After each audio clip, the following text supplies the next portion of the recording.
Hasta que dé el foquito, ya. Buenos días, nosotros somos el primer equipo y como en la materia estamos hablando de lo que son las teorías de restricciones, nosotros vamos a exponerles un poquito de lo que es esta teoría. Nuestro equipo está conformado por Ángulo Vallosera Katy, Díaz Barragán José, Jiménez Barragán Vitalina, Reyes Morales Luis, Solís González Albanelli y su servidora Torres López Montserrat. Les vamos a hablar un poco sobre lo que son los principios y las características de la teoría de las restricciones. Esta teoría nos dice que es una filosofía administrativa integral que utiliza los métodos utilizados por ciencias puras. En este caso puede ser cualquier ciencia pura para comprender y gestionar los sistemas en base humana. Esta teoría es creada por Goldratt, que nos dice la principal filosofía que él maneja es toda organización es creada para lograr una meta. Nos permite enfocar las soluciones al problema crítico.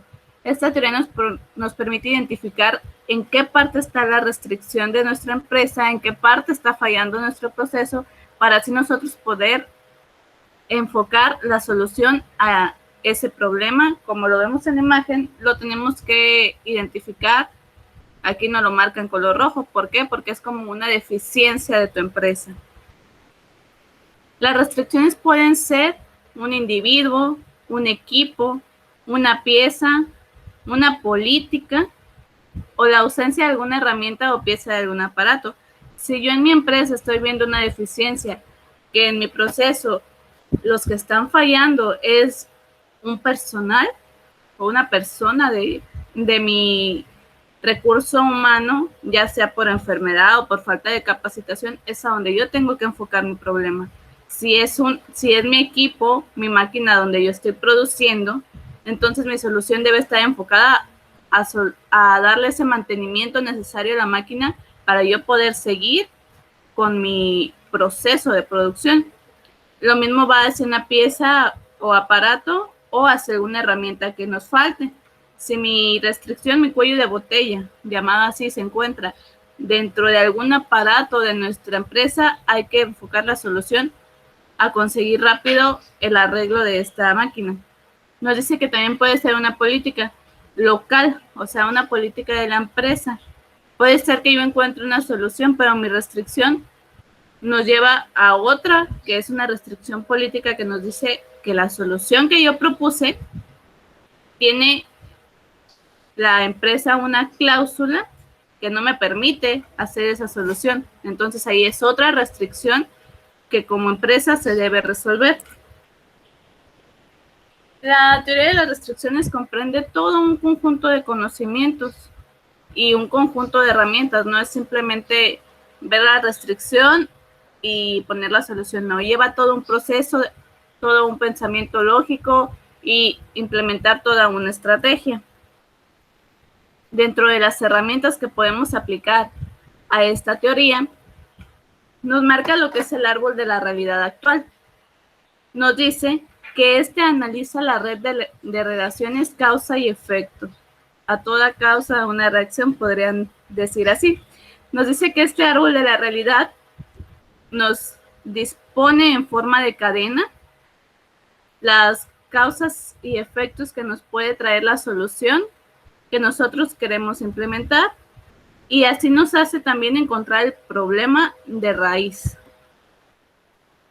La siguiente herramienta que nosotros podemos implementar es la nube o diagrama de conflicto, que esto dentro de la teoría de las restricciones se conoce como inyección. Esto nos sirve para resolver los conflictos mediante una idea. Yo tengo la idea para resolver el conflicto, entonces yo aplico la inyección, o sea, la idea. Después de lo que es la nube, tenemos el árbol de la realidad futura, que este analiza el fruto de las inyecciones, o sea, el fruto de las nubes que hablamos anterior, realizadas sobre el CTR. Esto nos permite identificar y eliminar los aspectos negativos de los cambios que yo quiero hacer a mi empresa. También tenemos el árbol de prerequisitos. Nos dice que esto identifica todos los obstáculos y respuestas requeridas.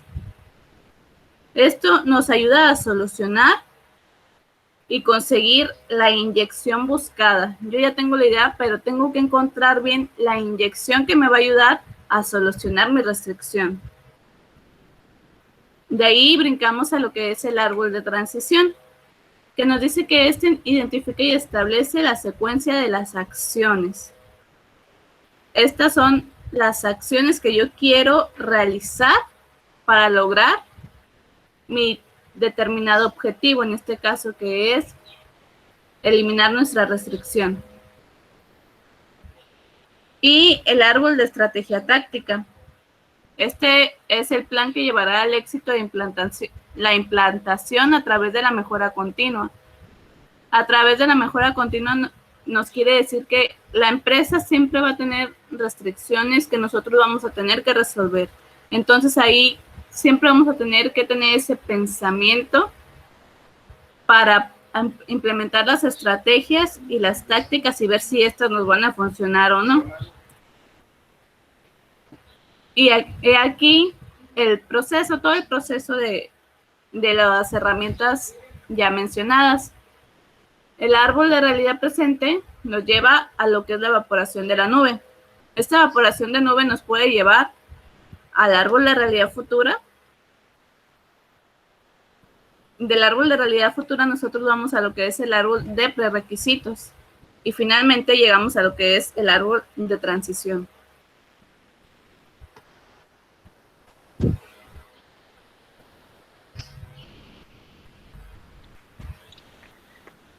Entonces queda claro lo que es una restricción, que es todo aquello que nos limita en conseguir nuestro objetivo, siendo el objetivo o meta de toda empresa, pues obtener mayores ganancias o beneficios de manera sustentable.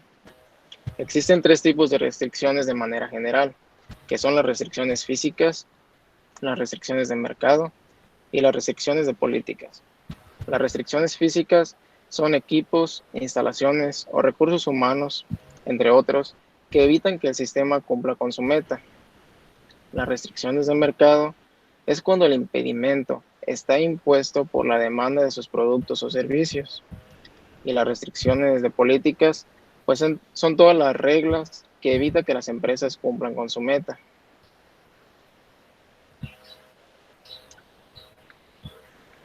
Cuando se aplica la metodología TOC como un proceso de mejora continua, se debe tener en cuenta los siguientes principios.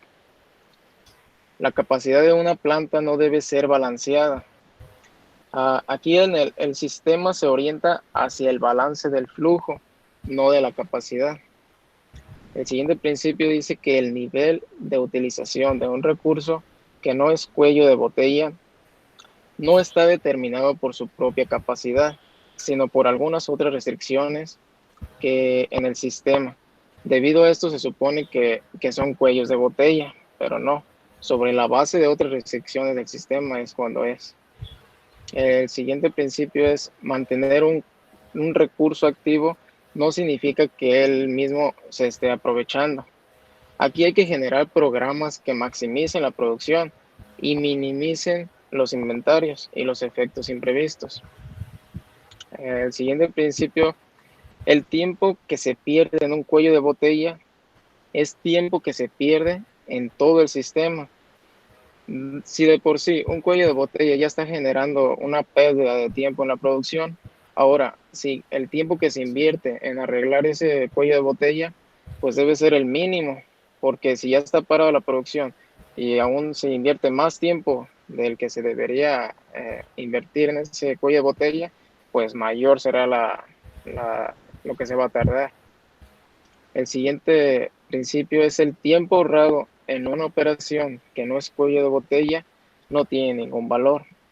Aquí conviene planear la mayor cantidad disponible de cambios del tiempo con que se cuenta para procesar lotes pequeños o minimizar los inventarios. Eso quiere decir que si se invierte tiempo en un proceso que no es un cuello de botella y que está bien, pues vas a parar el sistema. Entonces, primero tienes que asegurarte que en verdad es un cuello de botella y que está afectando tu producción para entonces invertir ese tiempo.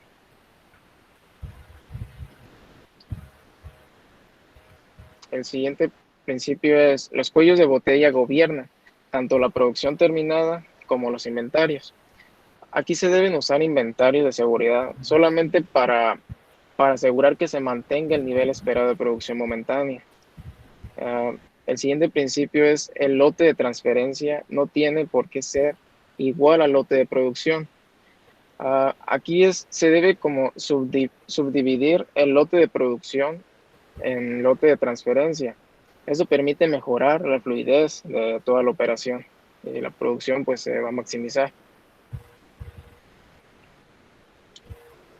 El lote de producción debe ser variable y no fijo.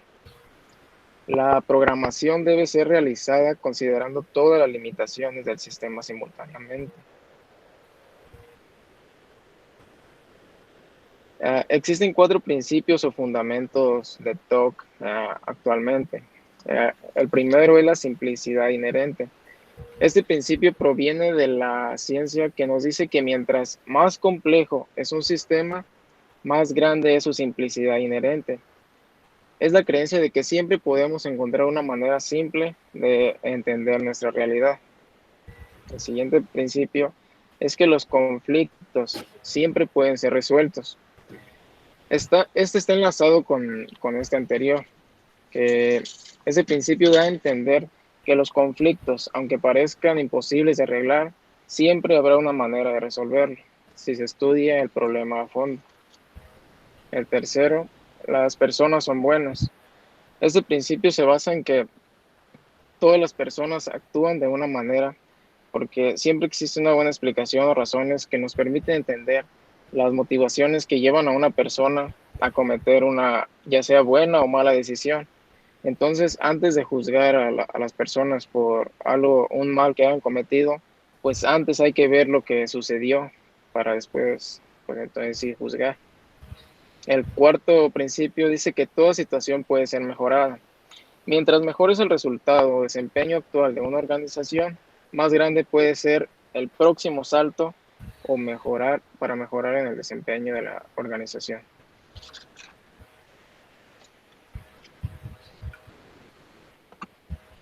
Los 7 principios de la teoría de la restricción. La atención debe centrarse en equilibrar el flujo y no en equilibrar la capacidad. Para mantener un ritmo constante y continuo. La maximización de la producción y la eficiencia de cada recurso no maximiza el sistema. Esto puede ser eficiente en ciertas medidas para todo llevar un control. 3. Una hora perdida en un cuello de botella o un recurso restringido es una hora perdida para todo el sistema. Esto porque no solo se ve afectada el área donde se sucedió, sino que esa área repercute en retrasos y entorpecimientos de acciones futuras o continuas. 4. Se necesita inventario solo al frente de un cuello de botella para impedir que queden ocios o se generen tiempos de pérdida por no tener una buena cantidad de material o de artículos disponibles. 5. El trabajo debe introducirse en el sistema solo con la frecuencia que el cuello de botella lo necesite. No debemos de sobresaturar el cuello porque se va a generar un como tapón o simplemente bloqueo con el exceso de material disponible. El 6. Activar un recurso que no es un cuello de botella no es lo mismo que utilizar un cuello de botella porque puedes tener errores en la precisión de tiempos y mediciones. 7. Toda inversión de capital debe considerarse desde la perspectiva de su impacto global de producción, inventario y gastos de operación, para saber esto, cómo manejarlo y cómo llevarlo a cabo sin tener posteriores conflictuaciones con lo que viene a ser la inversión del capital.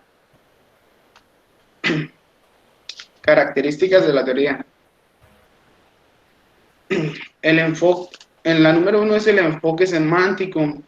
Este indica que el trabajo de la gerencia se orienta a la mejora de su organización, que esta es un sistema. 2. La mejora continua. Es un enfoque complementario con otras corrientes de mejora continua, tales como lo son calidad total, justo a tiempo y el Lean Manufacturing. El número 3 es focalización en las restricciones.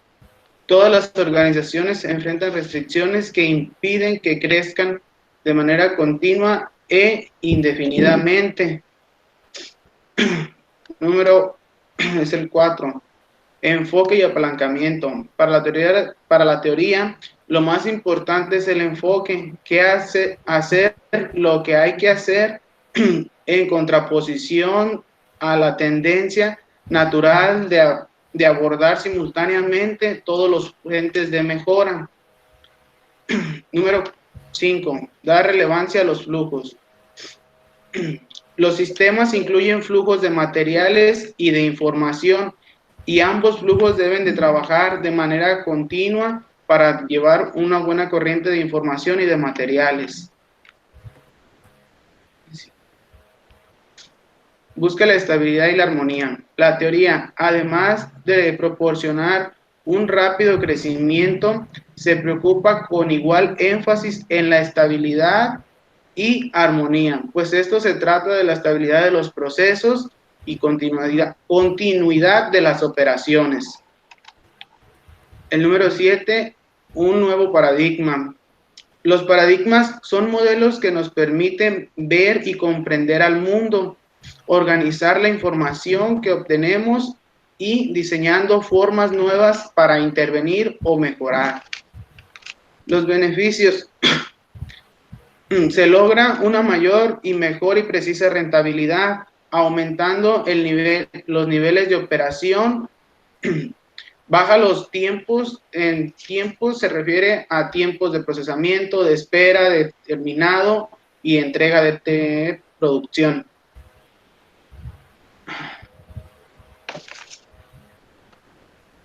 Vamos a hablar de las aplicaciones. Esta es una filosofía con métodos adaptados de las ciencias duras que nos ayudan a interpretar y mejorar el sistema. Este se ha ganado pequeñas aplicaciones que vienen siendo como el SGC, el sistema de gestión continua. Este más que nada se enfoca en la mejora de calidad de un producto. También viene basada la de ciclo de Deming. También las siglas de DMAIC, que se significan medir, definir, analizar y mejorar y controlar la restricción. La otra aplicación es la de las siglas DFSS, que significan la definición del Six Sigma. Esta más que nada se enfoca en las cosas afectadas que tiene una empresa, como los resultados negativos que tiene esta.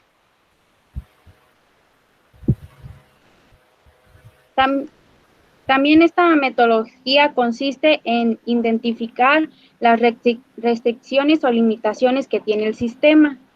El sistema puede ser una planta de producción o de proyecto, o también de un proyecto de marketing de un producto, o también una empresa.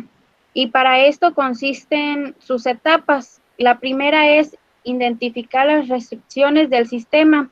Estas son las posibilidades de obtener más de la meta que ya tienen organizada.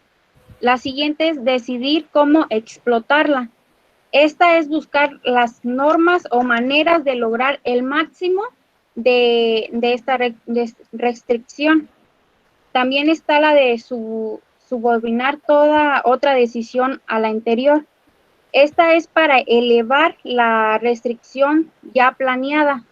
Y la última es volver a la primera etapa para así verificar qué nueva restricción ya está saliendo al nuevo producto que que vamos a elevar.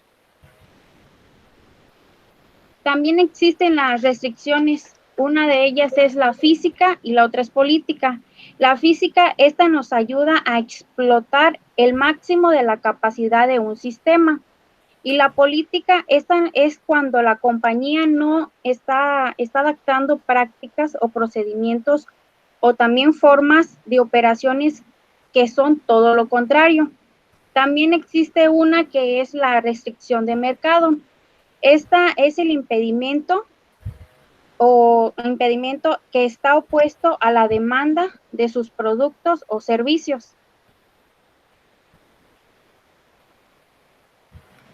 Bueno, si bien, pues toda organización es creada para lograr una meta. Ya fijada la meta, pues nuestros logros dependerán de las restricciones que aparezcan en la organización. Si bien la teoría de las restricciones tiene como fundamento la teoría de los sistemas, cuyo punto de partida pues es considerar que los sistemas son teleológicos. Esto quiere decir que tienen un objetivo o un propósito. Si bien la teoría de las restricciones considera a la empresa como un sistema constituido con la intencionalidad de conseguir una meta. De acuerdo con Goldratt, que fue, como ya sabemos, escritor, científico, filósofo y líder comercial, que también pues con su hermano desarrolló un algoritmo de programación con el cual pues incrementó la producción.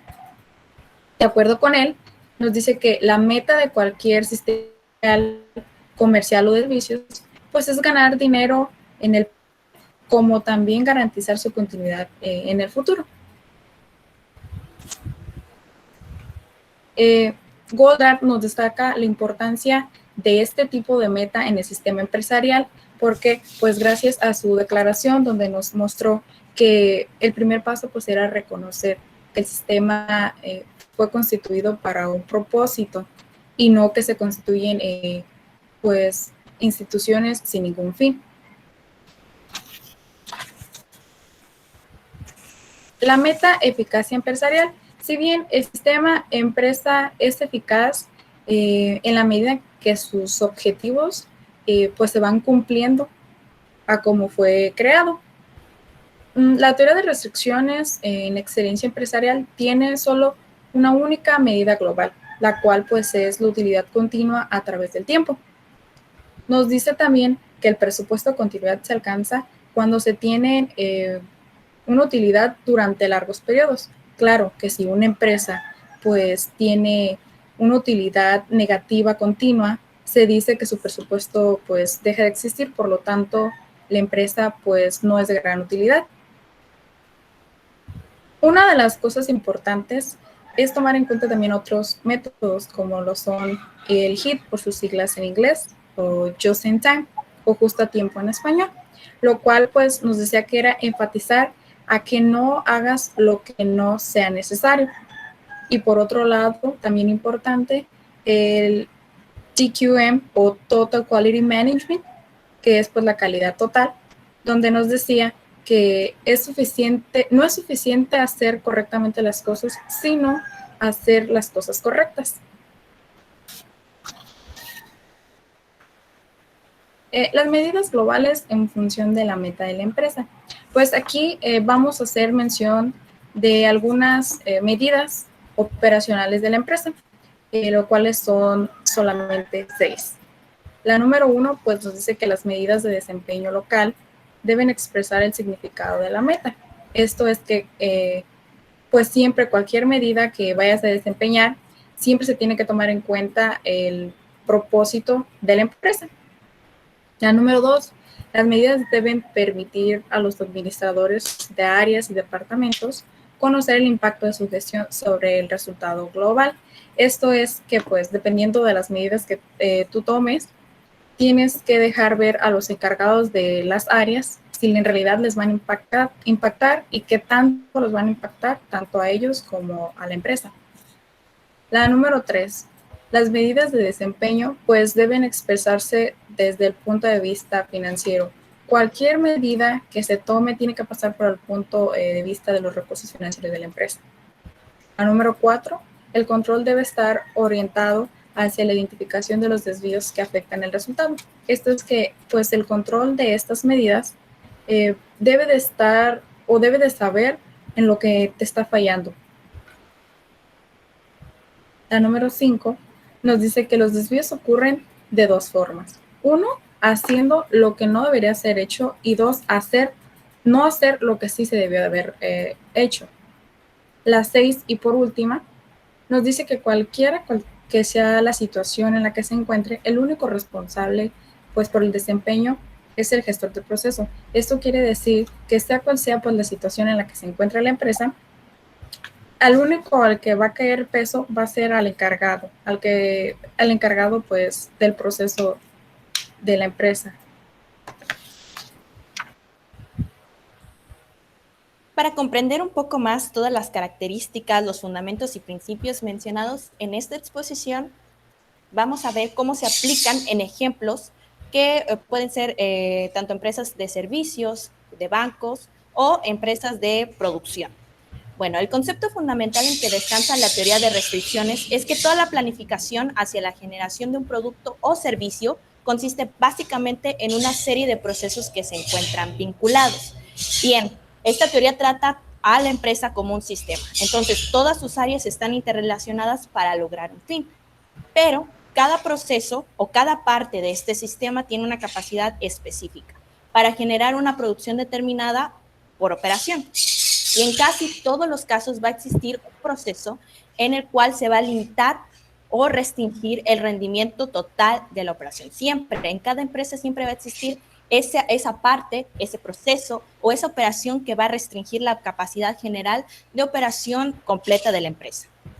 Muchas veces se utiliza una analogía de que la producción va a atravesar el proceso operativo es igual a un líquido que va a fluir a través de una tubería. Entonces, cada proceso va a tener una capacidad específica. Ahora, imaginemos una tubería que tiene diferentes partes con diferente diámetro, una más grande, una más corta. Supongamos que tenemos la parte C y la parte E. La parte E es más grande de diámetro y por lo tanto pues pasa más flujo por ella. Pero la parte C tiene una capacidad menor, es más pequeña y por lo tanto aquí restringe el flujo de toda esa producción. ¿Qué va a pasar aquí? Aunque la capacidad de E es mucho mayor, la capacidad C es la que va a limitar a toda la operación completa. Es la limitante de este proceso, entonces va a determinar la cantidad de producción que va a pasar por el mismo, sin importar cuáles sean las capacidades de los procesos restantes. Y mejorar cualquiera de las otras operaciones, pues la verdad no tendría mucho sentido, porque aunque se aumentara el tamaño de esa sección, pues se puede recorrer a otra parte o más adelante de la tubería puede existir otra restricción que al final de cuentas no va a permitir que la cantidad de líquido o de producción que va a salir del sistema de las tuberías sea mayor, no se va a incrementar. Y es aquí donde encontramos el primer fundamento, principio, que es una restricción, que en términos generales es cualquier factor que le va a limitar a la compañía a alcanzar su objetivo o su meta, que ya mencionaban, es ganar dinero. Lo que se va a manifestar no solo en incrementar el rendimiento de cada uno de los procesos, sino que también se va a lograr a través de las ventas. Si la empresa produce, y aunque produzca eficientemente y con calidad, si no vende, no se está cumpliendo con la meta, porque no solo involucra a la producción, sino al sistema en general que conforma la empresa. Por eso se dice que se aplica a diferentes secciones, tanto de marketing, contabilidad, ventas, producción, porque todo funciona para alcanzar ese fin. Todos son medios para ese fin. Ahora, en un ejemplo más numérico, se considere que vamos a hacer una operación que va a generar un producto A. Consta de 4 fases o de 4 procesos para poder generar este producto. El primer proceso tiene una capacidad de 5 unidades por hora, el segundo 7 unidades por hora, el tercero 4 unidades por hora y el cuarto 9 unidades por hora.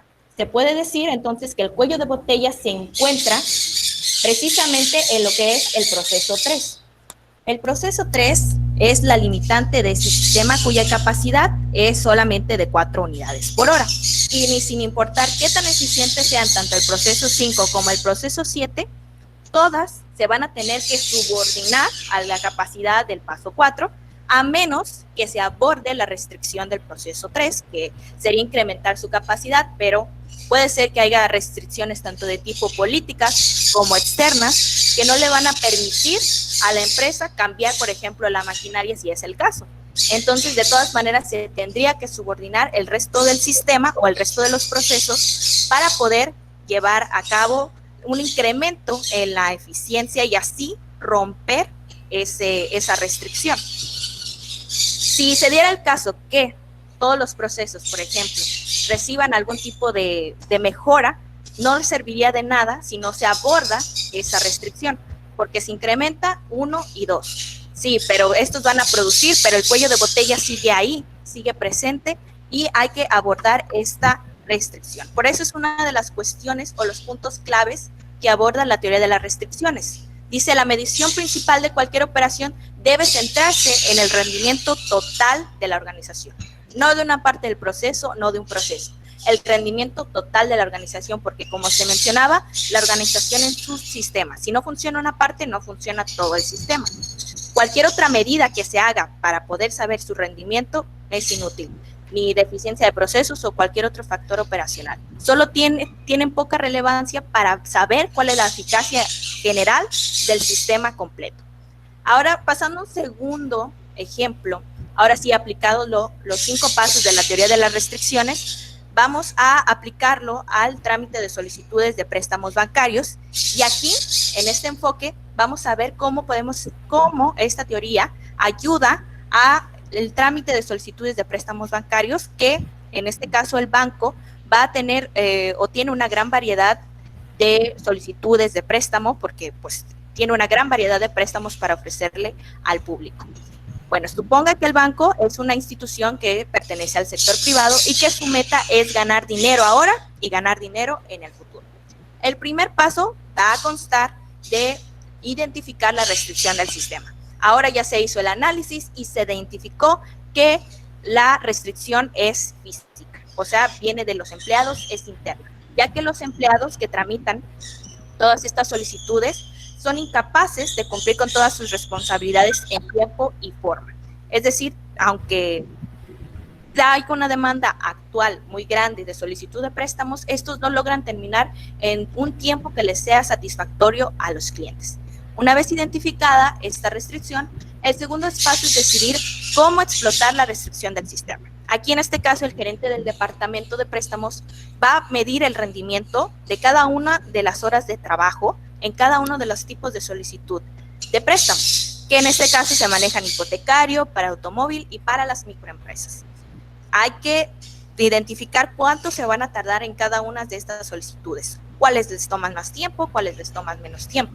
Y de esta manera se va a poder delegar la sobrecarga de trabajo. Es decir, si alguien está haciendo, por ejemplo, una trámite de solicitud hipotecaria que toma más tiempo que la de un automóvil y termina antes, puede delegar un poco del trabajo a quien no tenga tantas responsabilidades en ese momento y de esa manera permitir un flujo más equilibrado de las solicitudes de trámite de préstamo. 3. Subordinarlo a todas las decisiones precedentes o subordinar todo a los pasos anteriores. Aquí el banco va a programar citas para que los clientes se reúnan con los agentes y de esta manera puedan llenar las solicitudes de manera anticipada. Entonces ya nada más pase por el proceso de aprobación. Ya se tiene un flujo, ya se tienen listas y nada más van a pasar al proceso de aprobación. También el gerente del banco se encargaría de que todos reciban la misma carga de trabajo, es decir, cada uno va a tener la misma carga de trabajo y no van a sufrir una sobrecarga, lo que por supuesto va a evitar que se abrumen y que por lo tanto el trabajo fluya como debe de ser. También se va a asignar un oficinista, quien va a ser el encargado o la encargada de revisar que todas estas solicitudes estén completas y cumplan con los requisitos para pasar a la siguiente fase. Pero aún así, aunque estamos tratando todas las demás partes del proceso, pues no estamos abordando la restricción, que son los empleados, que aún así no pueden terminar en tiempo y forma. Lo que nos lleva al paso 4, que es elevar la restricción. Aunque se supone que se aumentó la productividad gracias a los pasos 2 y 3, al poner un oficinista, al mejorar el flujo de las solicitudes, pues los empleados siguen siendo el problema y estas mejoras resultan insuficientes para poder romper la restricción. Entonces es necesario abordar directamente la restricción. El paso obvio y que la empresa tomó es que contrataron un empleado, porque no existían ni restricciones de mercado ni restricciones políticas. Al contrario, el mercado apuntaba a que iban a incrementar la demanda de solicitudes de préstamos por las tendencias de la economía y las tasas de interés que apuntan a un aumento. Entonces, el paso más obvio es contratar a alguien porque los gastos de operativos que van a surgir acorde a esto, pues le van a ayudar a la empresa a cubrir tanto al nuevo empleado como a subir las ventas o en este caso a subir la adquisición de préstamos de este banco. Y finalmente pasamos al paso 5, que es volver al paso 1, para no dejar que todo esto limite a lo que ya se hizo para fracturar lo que es la restricción interna. Con respecto a estos pasos, aunque se logró hacerlo, al hacer nuevamente este proceso se encontraron nuevamente restricciones. Y es lo que pasa con esta teoría, que la restricción, en vez de romperse y dejar de existir, se va a ir moviendo o se van a ir generando nuevas a raíz de la solución que le demos a la restricción, que ya fracturamos. Bueno, con respecto a la empresa, en los siguientes 2 años, aplicando ya estas mejoras, podemos ver que al realizar otra vez este ciclo de pasos, aunque bien se elevó la capacidad de la restricción que ya se tenía de aprobaciones, mediante la contratación de un nuevo empleado, desemboca una nueva restricción. Y esta vez se va a encontrar en el mercado, porque esta restricción ahora resulta ser de tipo política. Hasta que la administración del banco ahora dice que no pueden darle préstamos a quien no tenga una tarjeta de crédito. Pero aquí se encuentra una restricción, entonces esto va a disminuir mis ventas. Bueno, entonces el banco empieza a hacer excepciones con clientes que ya han tenido algún tipo de cuenta en el año anterior. Una vez fracturada esta restricción, pues no hay suficientes reservas monetarias, no tiene suficientes reservas monetarias para dar precisamente préstamos. Si no hay dinero, pues no hay préstamos.